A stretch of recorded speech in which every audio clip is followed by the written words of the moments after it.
Simply put, this bill, Senate Bill 7037, is about choice. And it's about empowering our communities to have a say in what happens in our own backyards.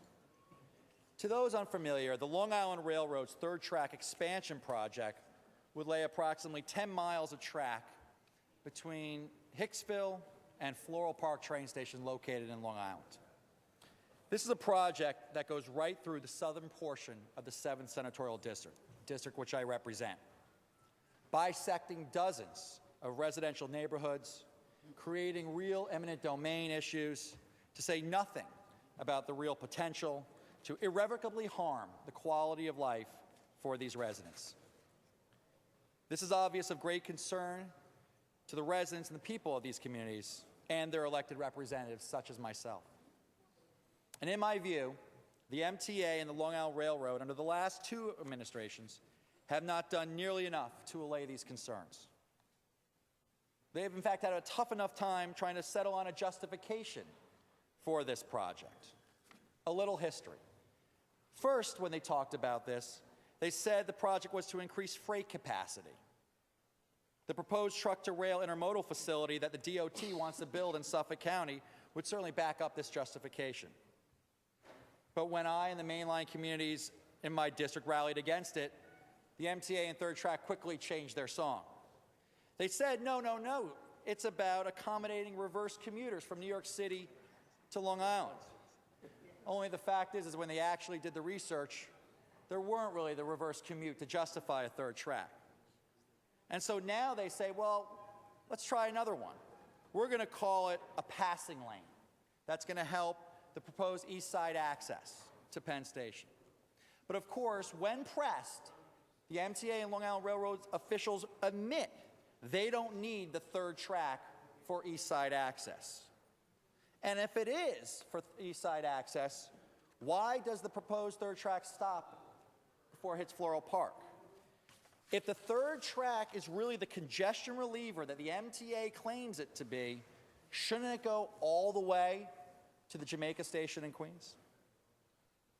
But of course, by the time this motion is voted upon, the MTA will probably come up with yet again another justification to support this project. They may say, look, Senator Johnson, if we build the third track, they'll all come out. Well, the fact remains is that the mainline communities don't have the parking necessary to actually support a third track. If they build it, in fact, in the New Hyde Park area, the village of New Hyde Park is also going to be undergoing construction for Jericho Turnpike, a state road, at the same time. No one is going to be able to get through the village of New Hyde Park if this project goes on with the Route 25 project. The people of the residents of the mainline corridor are now being asked to shoulder the burdens of third track, but they currently have few answers and no say about how this project is going to be built. And will it be built? Well, this legislation, my colleagues, will correct that. Under this bill, the village boards of trustees for Belrose, Floral Park, New Hyde Park, Garden City, Mineola, and Westbury, as well as the town boards in Hempstead, North Hempstead, and Oyster Bay, which represent the unincorporated areas, would have to vote to approve this project. All the Nassau senators represent these towns. 2/3 of these municipalities will be needed to approve it before a third track can proceed. But most importantly, no vote can be taken without a public hearing. That will require and leave it to the MTA and the Long Island Railroad no choice but to listen to the concerns and recommendations of the residents who live in the mainline corridor and whose lives are going to be impacted by the third track proposal. It would afford the residents the opportunity to have all their questions answered once and for all. Last week, as you may recall, media reports emerged suggesting that the MTA was considering once again another fare hike to pay for its 5-year capital plan, of which the third track is a part of.